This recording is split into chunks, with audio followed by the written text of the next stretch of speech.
औज़ुबिल्लाहि मिनश्शैतानिर्रजीम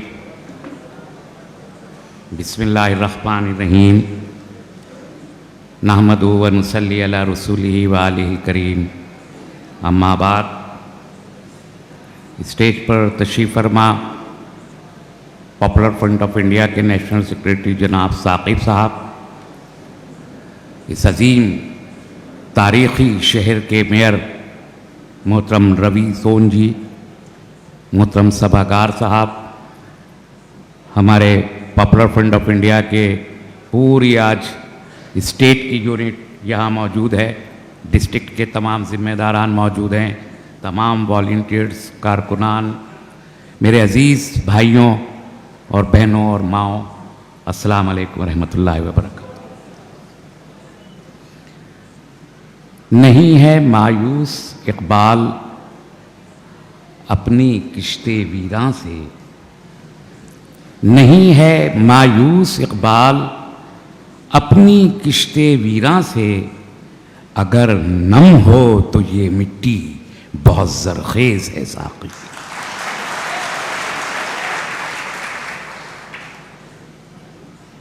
सबसे पहले मैं मुबारकबाद देना चाहता हूं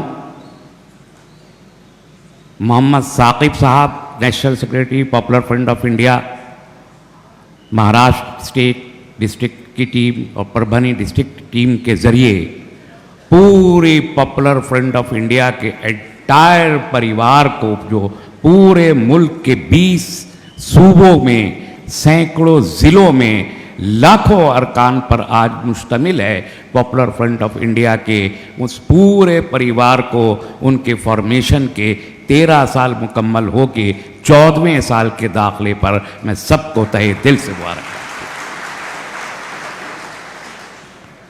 अभी जब मैं यहाँ आके बैठा तो आपने देखा होगा कि मैं फ़ोन पर बात कर रहा था।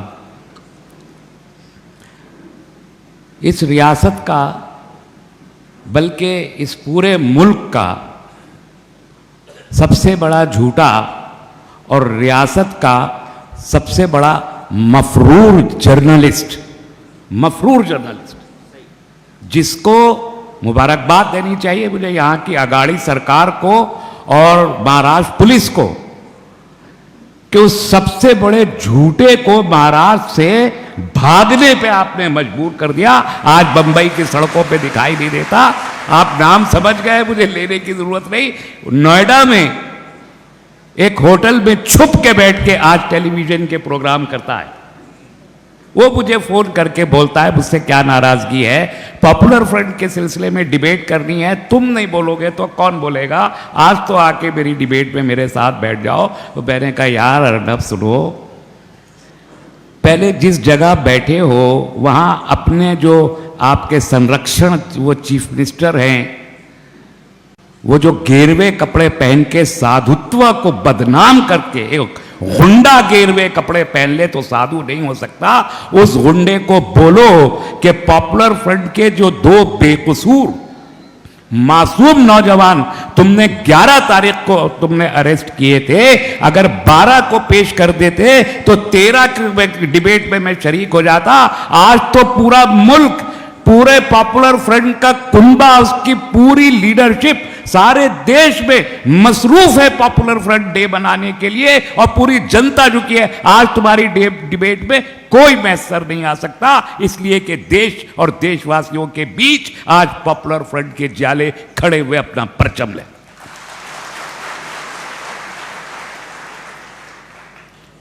दोस्तों, एक बात याद दिलाना चाहता हूं, बहुत कम लोगों को मालूम होगा, इसलिए मैं आपके ख्याल में लाना चाहता हूं। आज 17 फरवरी है। अभी जो हमारा यूनाइटेड नेशंस है उसने बड़े डेज अनाउंस किए हैं। साल तो 365 दिन का होता है, लेकिन यूनाइटेड नेशंस ऑफ जो है दुनिया का बैनुल अक़वाम मुत्तहिदा, उसने जितने दिनों की फहरिस्त बनाई ना दिन मनाने की, वो तकरीबन पूरे 365 दिन कोई ना कोई दिन मनाया जाता है। तो मुझे जिज्ञासा हुई कि आज 17 फरवरी को जब पॉपुलर फ्रंट का फाउंडेशन डे है, इसका यौम तासीस है, तो यूनाइटेड नेशंस कौन सा डे मना रहा है? तो मुझे देख के बड़ी खुशी हुई कि आज सारी दुनिया में खुशबू का दिन मनाया जा रहा है, फ्रेग्रेंस डे। तो मुझे इत्मीनान हुआ कि पूरी दुनिया में अमनो अमान की खुशबू फैलाने का दिन पॉपुलर फ्रंट ऑफ इंडिया का फाउंडेशन डे है। हम मोहब्बत की खुशबू फैलाने के लिए खड़े हुए हैं। लेकिन जालिम को डर लगता है तो मोहब्बत से डर लगता है। जालिम कभी मोहब्बत को पसंद नहीं करता और इसलिए यह कोशिश करता है कि अपने जुल्म को बढ़ाने के लिए मोहब्बत का सर कलम कर दे। देखी थी ना अकबर आजम, वो मुगले आजम। जालिम चाहता है कि मोहब्बत का कत्ल हो, मोहब्बत करने वालों को रोका जाए और मोहब्बत की आवाजों का गला दबाया जाए। लेकिन मोहब्बत की आवाजों में कितनी जान होती है, कितना ताकत होती है। वो गाना सुना था, जिंदाबाद जिंदाबाद है मोहब्बत जिंदाबाद। उसको दबाया नहीं जा सकता, इसकी तारीख शाहिद है। आपको अपना तारुफ मालूम है, हम कौन हैं? जिससे डराया जा रहा है इस मुल्क को, वो कौन लोग हैं? किससे इस मुल्क के 137 करोड़ लोगों को डराया जा रहा है और कौन डरा रहा है? डराने वाले कौन हैं? हम हिंदुस्तानी मुसलमान हैं, ये पहचान है हमारी। हम तन्हा, हमें मुसलमान नहीं कहा जा सकता। हम सिर्फ मुसलमान नहीं, हमारी पहचान है हिंदुस्तानी मुसलमान, भारतीय मुस्लिम, इंडियन मुस्लिम।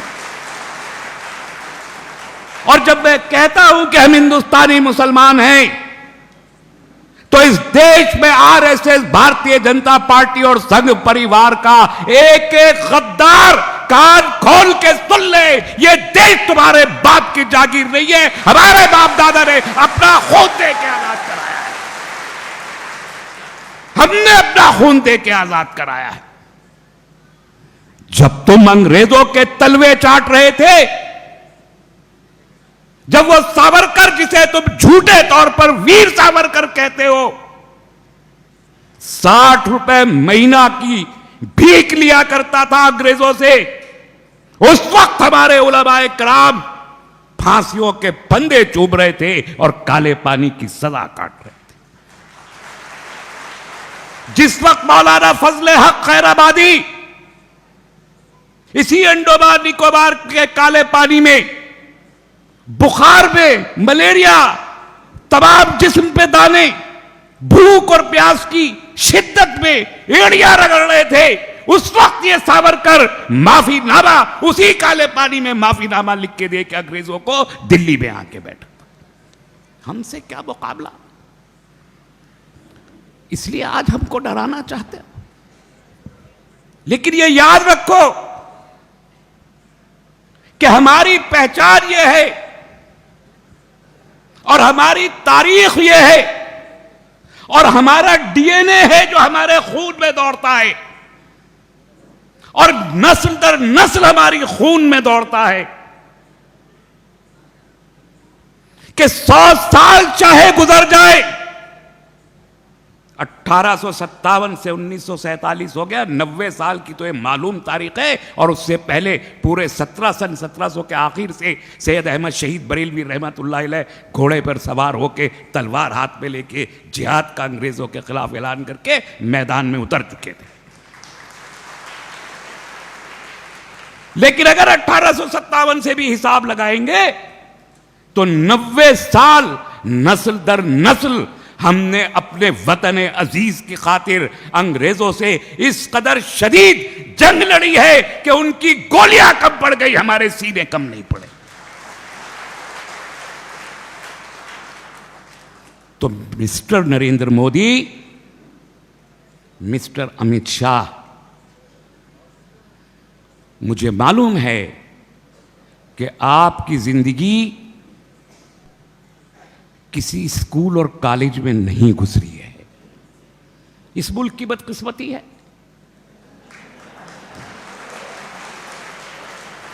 कि आपको मौका नहीं मिला स्कूल और कॉलेज जाने का। मैं जानता हूं आप ही ने बताया है, सारा देश नहीं अब सारी दुनिया जानती है। रेलवे स्टेशन पे चाय का खांचा लगाने वाले और चाय बेचने वाले हजरात किस कदर ज़हीन हो सकते हैं वो सब जानते हैं, सब समझ सकते हैं। और वो शख्स जो गुजरात की सड़कों पर खड़ा हुआ डिस्प्यूटेड प्रॉपर्टीज का फैसला करवा के पैसा वसूली किया करता हो और तड़ी पार हो गया हो, वो अगर इस देश का होम मिनिस्टर बन जाए तो मुझे इस बात का 100% यकीन है कि दोनों हजरात हरगिज नहीं जानते कि इस मुल्क की तारीख क्या है, इस मुल्क की मर्यादा क्या है, इस मुल्क का कल्चर क्या है और इस मुल्क का हुस्न क्या है, नहीं जानते।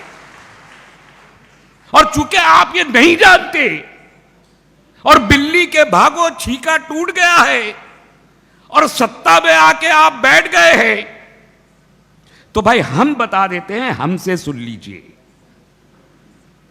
कि अगर इस दुनिया की जालिम तरीन अंग्रेजों के लिए हमारे सीने कम नहीं पड़े तो इस देश की बका, इसकी अखंडता, इसकी यकजहती, इसकी मजबूती, इस मुल्क के हिंदू मुसलमान सिख ईसाई पारसी जैन ब्राह्मण उस सब को अपने गले से लगा के साथ लेके चलने और इस संविधान को अपने सर पे रखने की चलने की खातिर ये 20 करोड़ मुसलमान एक एक करके तमाम भी शहीद हो गए तो कम नहीं पड़ेंगे, मगर तुमको जाना मगर तुमको जाना पड़ेगा। इसलिए जाना पड़ेगा कि अगर अंग्रेज यहां नहीं रुक सका तो काले अंग्रेजों की क्या मजाल है कि मेरे वतन जन्नत निशान दरख्शा को तुम बर्बाद कर। थोड़ी देर की बात है, काले बादल आसमान पे मंडलाया करते हैं, बिजलियां जोर से कड़का करती हैं, कभी कभी वो कड़कती बिजलियां दिलों को दहला दिया करती हैं, कभी कभी वो सियाह बादल खौफजदा कर दिया करते हैं। लेकिन आपने ये भी देखा होगा कि ऐसी ही बरसात में इतने ही काले बादल, इतनी ही कड़कती बिजलियां, जिस तेजी से हवा का कोई तेज झोंका जब गुजरता है तो ये बादल भाग के कहीं दूर और 2 बूंद नहीं बरस। तजुर्बा है, तजुर्बा है। और ये मुल्क बढ़ रहा है, उस डायरेक्शन में हम बढ़ रहे हैं। तो आपको जो हमसे डर लगता है, आप जो झूठा प्रोपेगेंडा करना चाहते हो दौलत की बुनियाद पर, दौलत की बुनियाद पर, नजरिए की बुनियाद पर नहीं, किसी आइडियोलॉजी की बुनियाद पर नहीं है, किसी उसूल की बुनियाद पर नहीं है। वो उसूल जिसे आप उसूल कहते हैं, जिसे हम 200 साल से सुन रहे हैं, हिंदी, हिंदू, हिंदुस्तान, इसे आपने अपना उसूल बनाया है। इस उसूल में अगर कोई जान होती, अगर दम होता, अगर ये प्रैक्टिकल होता, अगर ये भारत के डीएनए के मुताबिक होता तो 200 साल नहीं लगते, 20 साल में तहरीकें कामयाब होके बपा हो जाया करती है। हमारी तारीख शाहिद है, 23 साल की तहरीक कामयाब हुई तो 1400 साल मिटाई नहीं जा सकी। नजरिए में दम होता है तो ऐसे कामयाब है, और जब नजरिया कमजोर होता है तो 200 साल की मेहनत और मशक्कत भी कामयाब नहीं हो पाती। ये आज हम देख रहे हैं। इस नजरिए में दम नहीं है। तो जब नजरिए में दम नहीं है तो आपने दौलत का सहारा लिया है, दौलत का सहारा लिया है। और दौलत कहां से हासिल की है? एक मौका मिल गया आपको, एक मौका कि गुजरात में आप चीफ मिनिस्टर बन गए।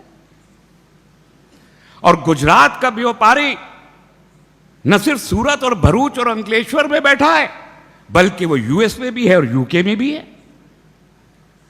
और गुजरात से ही रुई की गांठें बेचने वाला, फेरी लगा के कंधे पे कपड़ा बेचने वाला बेईमान अगर दुनिया का करोड़ सबसे मालदार तरीन शख्स बन जाए और आपको उसकी मदद हासिल हो, तो जाहिर है कि उसका ही पैसा इस देश को बर्बाद करने के लिए आप इस्तेमाल कर रहे हैं।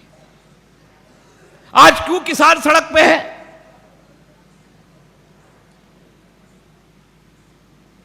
तीन महीने गुजर गए, कानून बनाया। कानून किसके लिए बनता है? हम कानून बनाते हैं अवाम की फलाह बहबूद के लिए। हम कानून बनाते हैं, कोई भी पार्लियामेंट या कोई भी हुकूमत जिसकी जिम्मेदारी होती है कानून बनाना, वो कानून बनाती है कि उसकी हुकूमत के दौरान, उसकी हुकूमत के तहत जो अवाम जीते हैं उनके अंदर खुशहाली आए, इत्मीनान आए, अमन आए, इंसाफ कायम हो और उनकी जिंदगी का मयार बुलंद हो, इसलिए कानून बनाए जाते हैं। आपने किसानों के लिए कानून, चलिए हमारे लिए आपने बनाया, ट्रिपल तलाक का बिल आप ले आए, लोकसभा में मेजॉरिटी थी, राज्यसभा में आपकी माइनॉरिटी थी, तो कुछ हुड़दंग मचवा दिया, कुछ को खरीद बेच लिया अडानी और अंबानी के पैसों से, वहां से भी जीत लिए, चलिए हमने सब्र कर लिया। भारत का मामला नहीं, खाली मुसलमानों का मामला है, हम सब्र करने को तैयार है। अगर हमारी बुनियाद पर मुल्क में अमन कायम रहता है, तो हमारे साथ कुछ डिस्क्रिमिनेशन हो रहा है, तो हमने पहले भी सब्र किया है, हम फिर सब्र कर लेंगे। आपने कश्मीर के 80 लाख लोगों के खिलाफ, उनकी मर्जी के खिलाफ एक कानून बनाया। इस देश में 14 लाख की फौज है हमारी इन्फेंट्री मिला के, उसमें से 7 लाख से जायद फौज को अकेले 80 लाख कश्मीरियों के सिर पे मुसल्लत करके और उसको स्पेशल पावर एक्ट के तहत खुसूसी इख्तियारात देने के बाद महबूस करके कश्मीरियों को उनकी मर्जी, उनकी मंशा, उनके मिजाज के खिलाफ आपने पार्लियामेंट के सीने पे पैर रख के गैर पार्लियामानी तरीके से आपने कश्मीरियों के बारे में एक कानून बनाया। बेचारे कश्मीरी सहन के घरों में बैठ गए, कोई बाहर नहीं निकला। देश को कोई फायदा नहीं हुआ उस कानून से। ट्रिपल तलाक का कानून, इतनी लंबी चौड़ी बहस, महीनों बहस, यूनिफॉर्म सिविल कोड तक चले गए, बहस में बहस, कोई और मुद्दा ही नहीं है, सिर्फ ट्रिपल तलाक पे बहस, हिंदू मुसलमान की बहस, महीनों। क्या फायदा हुआ उसका? अभी अगर आप पूछे पार्लियामेंट में कि ट्रिपल तलाक के लिए जो आपने उसको कॉग्निजेंस ऑफिस बनाया था, उसके तहत अब तक कितने लोगों को गिरफ्तार करके सजा दी गई है, तो वजीर कानून कहेंगे मेरे पास डेटा नहीं है, नहीं बता सकते। कश्मीर की इकोनॉमी का क्या हालत है, कश्मीरियों से जाके पूछ लीजिए। मैं बहुत लंबी बात हो जाएगी इसलिए बता नहीं रहा। आप सीएए लेके आए और कहा क्रोनोलॉजी समझिए, पार्लियामेंट में खड़े होके। वो गृह मंत्री जी जो सही से गृह मंत्री का शब्द बोल नहीं पाते, कभी गौर से सुनिएगा, वो गृह मंत्री का शब्द उनकी जबान से निकल नहीं, वो गृह मंत्री, गु मंत्री, कुछ ऐसा उनके मुंह से निकलता है, गृह मंत्री नहीं निकलता। वो मंत्री वहां खड़े होके बोले, अरे सीए को पास करवाओ, राज्यसभा से सीए को पास करवाओ, क्रोनोलॉजी समझो, सीए है, फिर एनपीआर है, फिर एनआरसी है। लोगों ने कहा भाई ये गलत कर रहे हैं आप, ये ठीक नहीं है।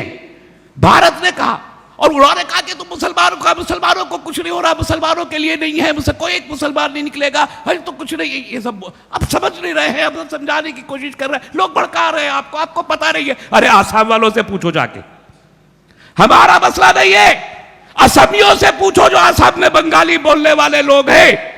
तमाम आसाम के बंगाली बाहर पे सड़कों पे निकले, टायर जलाए, बिल्डिंग्स जलाई, पुलिस के साथ लड़ाई की, फौज के साथ लड़ाई की, और आपने मीडिया को लिख के भेजा असम का मूवमेंट टेलीविजन पे मत दिखाना। लोग बाहर निकले, आप कह रहे थे 1 इंच पीछे नहीं हटेंगे, ये सब याद है आपको, मैं सिर्फ याद दिला रहा हूं, 1 इंच पीछे नहीं हटेंगे। क्या हुआ? सीएए का कानून पास हुए आज 1.25 साल गुजर गया, 1.25 साल गुजर गया। अब पूछो इस सरकार से, ये गृह मंत्री या जो भी ये मंत्री खुद को कहते हैं, पूछो कहां है सीएए के रूल्स? आज तक रूल तक नहीं बना सकी है सरकार सीए के। इस कदर खौफजदा हुई आप लोगों के वो हजारों मजबे देखकर जो पूरे हिंदुस्तान में आपका मूवमेंट खड़ा हुआ था। आज तक पूछिए कितने लोगों को शहरियत दे दी आपने सीए के तहत, क्योंकि हमारे पास डेटा नहीं है। पार्लियामेंट में खड़े होकर मंत्री जी बोलेंगे हमारे पास डेटा नहीं है, होता ही नहीं है। कोरोना पीरियड में हमारे करोड़ों मजदूर भाई बंबई से, गुजरात से, महाराष्ट्र से, तमिलनाडु से, केरल से पैदल 2-2 हजार किलोमीटर का सफर तय करते हुए 200 के करीब लोग मारे गए। मजदूर घर जाना चाहते थे, कहा ट्रेन का इंतजाम कर दीजिए, कहा बस प्रोवाइड कर दीजिए। आपके कान पे चू नहीं देंगी और 200 लोग उनके पैरों को देखते छाले पड़े। प्रेग्नेंट औरतें, दूध बुए बच्चे गोद में लिए हुए, आधे कपड़े पहनी हुई मेरी माएं, मेरी बहनें, उनका कुछ नहीं पता था ये हिंदू है, ये मुसलमान है, सिख है या ईसाई है, ब्राह्मण है, जैन है, पारसी, क्या जात है, क्या नस्ल है। वो मेरे देश के मजदूर थे, गरीब मजदूर। इसके अलावा उनकी कोई दूसरी पहचान नहीं थी। करोड़ों लोग वहां पर चले गए। आज हम पार्लियामेंट में कहते हैं कितने लोग मारे गए कोरोना के वो पैदल मजदूरों में से, आप कहते हैं हमारे पास कोई डेटा नहीं है। आज जब किसान बैठा है, 200 किसान मारे गए। वो वजीर आजम जो ट्वीट करके कहा करते हैं कि कुत्ते का बच्चा भी गाड़ी के नीचे आ जाए तो हमारा दिल दुखता है, 200 किसान सरहदों पे बैठ के हमारे मारे जा चुके, एक लफ्ज एक ट्वीट नहीं किया, बजट में एक प्रोविजन नहीं किया, श्रद्धांजलि का एक शब्द नहीं बोले। तो वो कानून बना रहे हैं आप जिनका अवामी सरोकार कोई नहीं है, जिसके जरिए आप सिर्फ एक प्रोपेगेंडा मशीनरी चला रहे हैं, जिसके जरिए आप टेलीविजन को बहस का मवाद फराहम कर रहे हैं। जमीन पर इन कवानीन की ना पहले कोई जरूरत थी, ना आज है, ना कल होगी, लेकिन कानून बनाने के नाम पर आप अपनी जालिमाना ज़हनियत को इस मुल्क के अवाम के सिर्फ सामने नहीं कर रहे, बल्कि सारी दुनिया को बता रहे हैं कि आप जालिम हैं। दुनिया को बता रहे हैं कि भारत के इतिहास में, आजाद भारत के इतिहास में, 75 साल के इतिहास में सबसे जालिम कोई दिन आए, सबसे सियाह कोई दिन आए तो ये दिन देखने पड़े भारत। अरे हमने इमरजेंसी भी देखी थी, इमरजेंसी भी देखी थी। हम में से बहुत से लोगों को बच्चे रहे होंगे, याद नहीं होगा। 4 लाख लोग एक रात में गिरफ्तार हुए थे। 4 लाख लोग।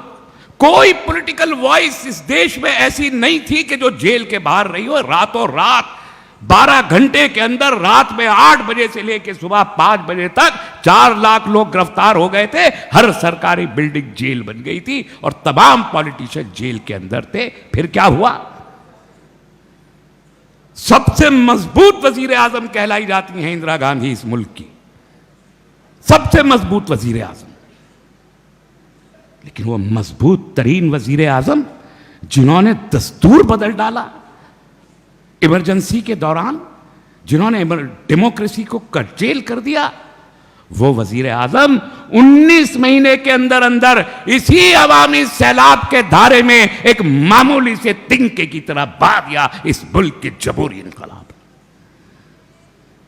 तो अगर इतनी मजबूत वजीर आजम 19 महीने के अंदर अवामी सैलाब में बह सकती है, तो फिर आप जिसके पास कोई आइडियोलॉजी है ही नहीं, आप अपने वजूद की फिक्र कीजिए। किसान बेवकूफ नहीं है। किसान सिर्फ पंजाब का नहीं है, हरियाणा का, उत्तर प्रदेश का नहीं है। अभी कल उन्होंने कॉल दे रखी है रेल रोको तहरीक की।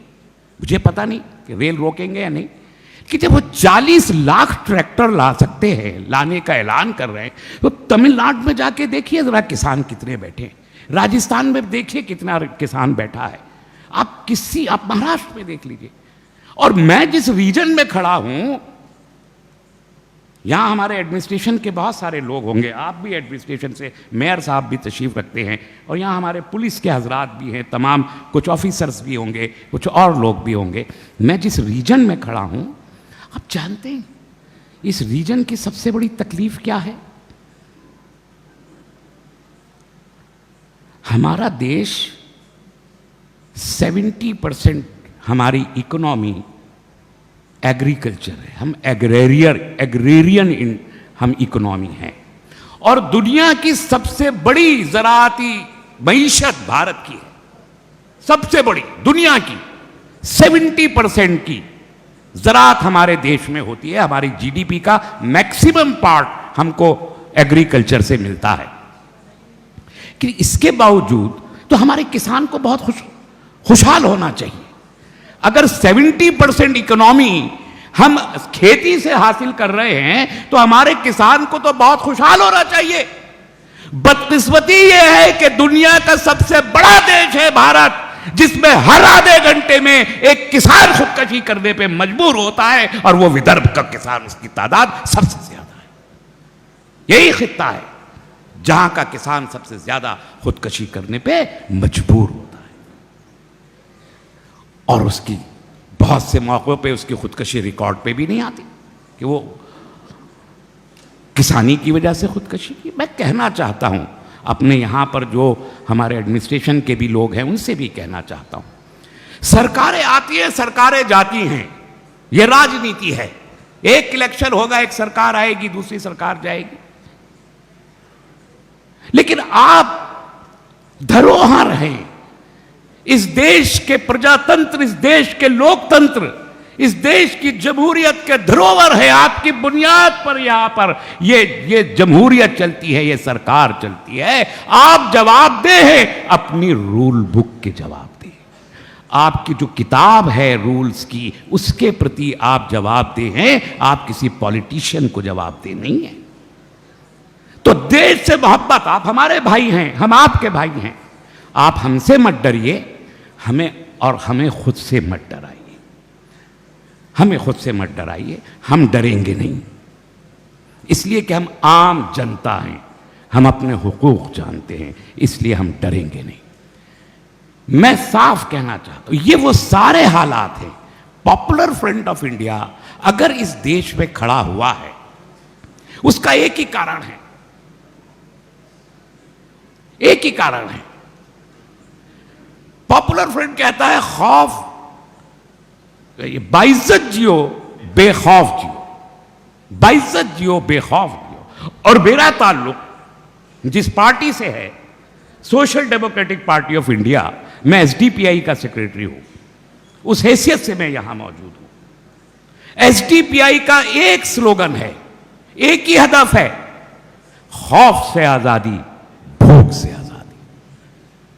कोई पॉलिटिकल पार्टी नहीं है इस देश में जिसने स्लोगन दिया हो खौफ से आजादी, भूख से आजादी। तो हम ना खौफजदा करना चाहते हैं किसी को, और ना खौफजदा किसी से होंगे। यह हमारी तारीख है, यह हमारी रिवायत है, यह हमारा हदफ है कि हम आखिरी सांस तो ले सकते हैं, हम कुर्बानियां तो दे सकते हैं, डरेंगे नहीं और डराएंगे नहीं। इंसाफ और अमन हमारा हदफ है, दस्तूर की बालादस्ती हमारा हदफ है, इंसाफ का क़याम हमारा हदफ है। इसके अलावा दूसरा कोई हदफ नहीं है। आप हमसे मोहब्बत कीजिए और हमसे आप हमारी मोहब्बत लीजिए। यही इस देश का दस्तूर है, यही इस देश का डीएनए है, यही इस देश की तारीख है, यही इस देश की रवायत है। तो क्या हम कोई जुर्म कर रहे हैं जब हम कहते हैं खौफ से आजादी? तो क्या यह गैर कानूनी जुमला है? जब हम कहते हैं भूख से आजादी, तो क्या यह कोई गैर कानूनी जुमला है? जब हम लोगों के बीच जाते हैं और उनको समझाना चाहते हैं कि किस किस तरह से खौफजदा किया जा रहा है, कैसे कैसे भूखा रखा जा रहा है, और उसको खत्म करने के लिए हमको एक नई जद्दोजहद आजादी की शुरुआत करनी पड़ेगी, तो सरकार कहती है कि यह टेररिस्ट है, यह दहशतगर्द है। 2 बच्चे पकड़े गए, मैं साफ कहता हूं बेकसूर बच्चे हैं। उत्तर प्रदेश की सरकार झूठी सरकार है। झूठों ने, वो शख्स जिसके ऊपर 12 मुकदमे हैं, कत्ल का मुकदमा, लूट का मुकदमा, आतिशबाजी का मुकदमा, क्रिमिनल ऑफेंसेस जिस शख्स के ऊपर है, आज वो मुख्यमंत्री बनके अपने ही ऊपर से वो मुकदमे हटा लेता है, बेकसूर नौजवानों को कहता है कि दोनों दहशतगर्द है। मैं कहता हूं दहशतगर्द वो नहीं है, दहशतगर्द वो है जो मासूमों को दहशतगर्द कहे, वो दहशतगर्द है। आपको याद है 19 सितंबर 2008 बटला हाउस एनकाउंटर, आतिफ और साजिद, 2 बेकसूर बच्चे शहीद हो गए। हमने कहा फर्जी एनकाउंटर है, और उस वक्त तो सरकार भी कांग्रेस की थी। कहा नहीं आप गलत कह रहे। हमने कहा जुडिशियल इंक्वायरी करा लीजिए, जुडिशियल प्रॉब करा लीजिए। तो आपने कहा पुलिस का मॉरल डाउन हो जाएगा। अरे हमने कहा कि वो कम्युनिटी जो सरकारें बनाने में आपकी मदद करती है, उस पूरी कम्युनिटी का मॉरल डाउन हो रहा है, आपको पुलिस के मॉरल के डाउन होने की पड़ी है। 4 लड़के गिरफ्तार हुए। कितने दिन हो गए 2008 से लेके आज 2021? 13 साल। 13 साल में अभी तक उन बच्चों का फैसला कोई अदालत कर नहीं पाई है कि वो कसूरवार थे या बेकसूर है। और मैं पूरे यकीन के साथ कहता हूं 2003 से लेकर 2008 के दरमियान तकरीबन 1000 बच्चे टेररिज्म के इल्जाम में गिरफ्तार किए गए। पुलिस ने किसी को मास्टरमाइंड कहा, पुलिस ने किसी को उसका सबसे बड़ा मंसूबा साज कहा, वो सबसे बड़ा दहशतगर्द कहा। लेकिन उन 500 बच्चों में से 98% बच्चे बाइज्जत होकर अपने घरों को पहुंचे हैं। कोई 15 साल बाद, कोई 20 साल बाद, कोई 23 साल बाद, कोई 25 साल के बाद साबित हुआ कि झूठ सरकार बोल रही थी, झूठ एडमिनिस्ट्रेशन बोल रहा था। बच्चे मासूम थे। जिस तरीके से वो सैकड़ों बच्चे, 98% रेट ऑफ इक्विटल है उन बच्चों का, ऐसे ही आज हमारे 2 बच्चों को गिरफ्तार किया गया है। मैं साफ कहता हूं मासूम है, बेकसूर है, झूठा इल्जाम लगाया गया है। मजम्मत करते हैं, हम इस सरकार की मजम्मत करते हैं, उत्तर प्रदेश सरकार की मजम्मत करते हैं, मुतालबा करते हैं कि फौरी तौर पर दोनों बच्चों को रिहा किया जाए। तो अगर सरकारें, मैंने तो चिदम्बरम साहब से कहा था, पी चिदम्बरम साहब होम मिनिस्टर इस मुल्क के हुआ करते थे 2009 में। शिवराज पाटिल जी आप ही के यहाँ के थे, लातूर से। उनको हटाया गया, चिदम्बरम जी को लाया गया। मैं जब उस सिलसिले में चिदम्बरम जी के पास गया, 40 मिनट जब जिद हो गए होम मिनिस्टर साहब, आर्गुमेंट पे आर्गुमेंट होता रहा, और आखिर में जब कोई जवाब नहीं बचा तो होम मिनिस्टर साहब ने मुझसे एक जुमला कहा कि doctor Rahmani, you kindly try to put your feet into my shoes. आप अपना पैर मेरे जूते में डाल के देखिए, मेरी बड़ी मजबूरियां हैं, मैं बहुत से फैसले नहीं कर सकता। देन आई टोल्ड हिम कि mister home minister, no, I will not put my feet into your shoes, rather you have to put your feet into my shoes.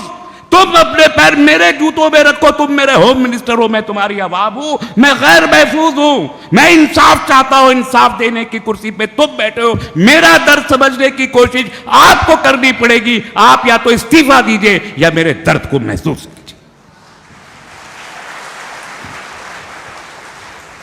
फिर कोई जवाब नहीं था उनके पास। तो हम जब आर्गुमेंट करते हैं तो उसूल की बुनियाद पर करते हैं, दस्तूर की बुनियाद पर करते हैं, फैक्ट की बुनियाद पर करते हैं, और उन फैक्ट्स में कभी कोई हमसे जीत नहीं पाएगा, ये हम यकीन के साथ। इसलिए आज हम चले हैं। मैं आप सबसे कहना चाहता हूं, परभनी के तमाम लोगों से कहना चाहता हूं, बल्कि इस परभनी के अवाम की मार्फत से पूरे देश के, पूरे महाराष्ट्र स्टेट के लोगों से कहना चाहता हूं, आओ जोक दर जोक आओ, जुड़ो पॉपुलर फ्रंट ऑफ इंडिया से, कि कल यही वो मूवमेंट है। आज ये अगर fragrance day, international fragrance day है, कल पूरा देश पॉपुलर फ्रंट के फाउंडेशन डे को अमन का दिन बनाने पर मजबूर होगा। एक 10 साल गुजर जाने दीजिए, 17 फरवरी एक यौम अमन की हैसियत से पूरा देश बनाएगा, इसका यकीन हम आपको दिला रहे हैं।